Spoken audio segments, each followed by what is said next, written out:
सबको जय यीशु।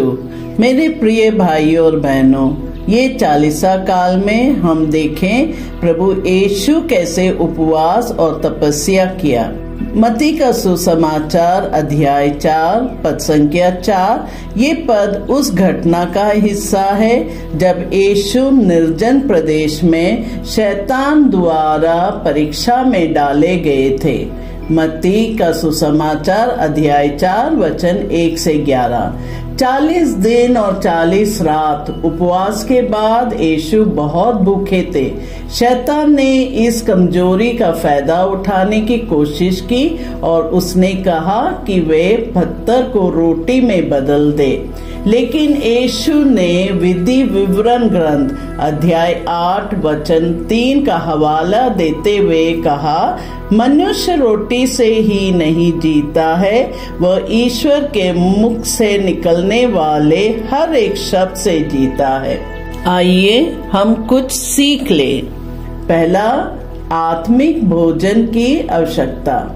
जिस प्रकार शरीर को जीवित रहने के लिए भोजन की जरूरत होती है, वैसे ही आत्मा को भी पर ईश्वर के वचन से पोषण मिलता है।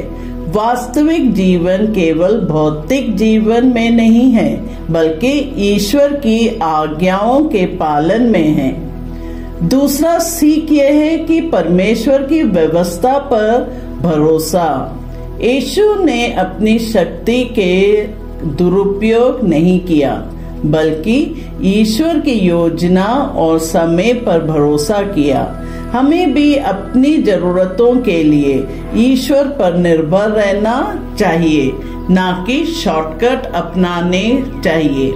तीसरा सीख हमें ये मिलता है, परीक्षा पर विजय पाने के लिए पवित्र शास्त्र। यीशु ने शैतान के प्रलोभनों का सामना ईश्वर के वचन से किया।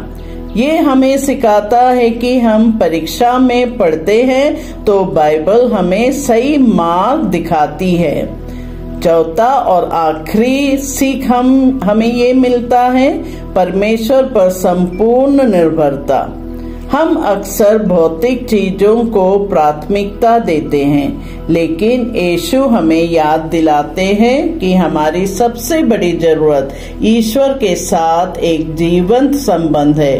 उनका वचन हमें मार्गदर्शन, सामर्थ्य और सच्चा जीवन देता है।